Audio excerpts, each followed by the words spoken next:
வணக்கம். நான் சண்முகப்பிரியா, இயன்முறை மருத்துவர். நான் ஸ்ரீ வெங்கடேஸ்வரா பல்கலைக்கழகத்தில் பேச்சுலர் ஆஃப் பிசியோதெரப்பி அந்த ஃபேக்கல்ட்டியில் நான் பேராசிரியையாக பணிபுரிகின்றேன். பிசியோதெரப்பி எனப்படுவது இயன்முறை மருத்துவம் என்று தமிழில் அழைக்கப்படும். பிசியோதெரப்பி கோர்ஸ் என்பது 4.5 வருட காலகட்டங்கள் காலப்படிப்பினை கொண்டது. இந்த 4.5 வருட காலகட்டங்களில் 4 வருடங்கள் தியரி எனப்படும் பாடத்திட்டங்களுக்கு ஒதுக்கப்படுகிறது.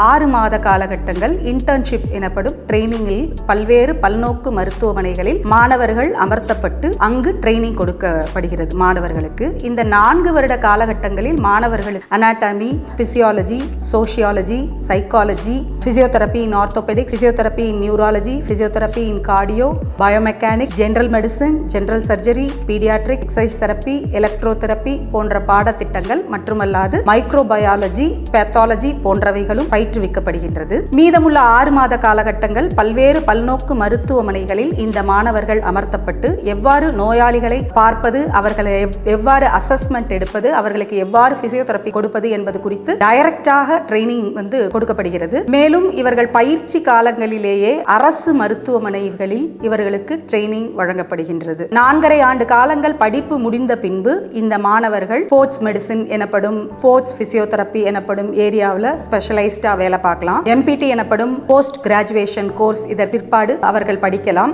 பிபிடி முடித்த உடனேயே தமிழக அரசு நடத்தப்படும் பல்வேறு ப்ராஜெக்ட், அதே மாதிரி இப்ப உதாரணத்துக்கு நம்ம சொல்லணும் அப்படின்னாக்கா ரைட்ஸ் ப்ராஜெக்ட் எனப்படும் மாற்றுத்திறனாளிகளுக்கான ப்ராஜெக்ட். இந்த ப்ராஜெக்ட்ல பிசியோதெரப்பிக்கு முக்கியத்துவம் கொடுத்து தமிழக அரசு செயல்படுத்தி வருகிறது. மேலும் நம்ம வெங்கடேஸ்வரா பல்கலைக்கழகத்துல பிசியோதெரப்பி சம்பந்தமா என்னெல்லாம் பயிற்சிகள் கொடுக்கணுமோ அதெல்லாம் நவீன முறையில பயிற்சிகள் வழங்கி வருகிறோம். வெளிநாட்டு வல்லுநர்கள் முதற்கொண்டு ஆன்லைன் மூலமாக நமது மாணவர்களுக்கு பயிற்சிகள் கொடுத்து வருகின்றார்கள். Ortho hospital, neuro hospital, cardio hospital, sports field, special children, மாற்றுத்திறனாளிகள், லைக் ஸ்பெஷல் சில்ட்ரன்னா மூளை வளர்ச்சி இல்லாதவர்கள், மூளை முடக்குவாதம் வந்தவர்கள், இந்த மாதிரி குழந்தைகளுக்கான தனிப்பட்ட முறையில் இயங்கப்படும் ஸ்கூல்கள் இருக்குது. அந்த ஸ்கூல்கள்லையும் பிசியோதெரப்பி ரொம்ப முக்கியமா கருதப்படுகிறது. அவங்களுக்கு ரொம்ப முக்கியமா பிசியோதெரப்பி தேவைப்படுதுன்னு அங்கீகாரம் வழங்கி நம்ம தமிழக அரசு அதுக்கு என்னெல்லாம் செய்யணுமோ அதற்கான நடவடிக்கைகளை எல்லாம் எடுத்துள்ளார்கள். அந்த வகையில நமது மாணவர்களை மிகவும் சிறப்புமிக்க இயன்முறை மருத்துவர்களா வெளியே கொண்டு வருவதில் நம்ம நவீன முறைகளில் பல பயிற்சிகளை மாணவர்களுக்கு வழங்கி வருகிறோம். இயன்முறை மருத்துவம் என்பது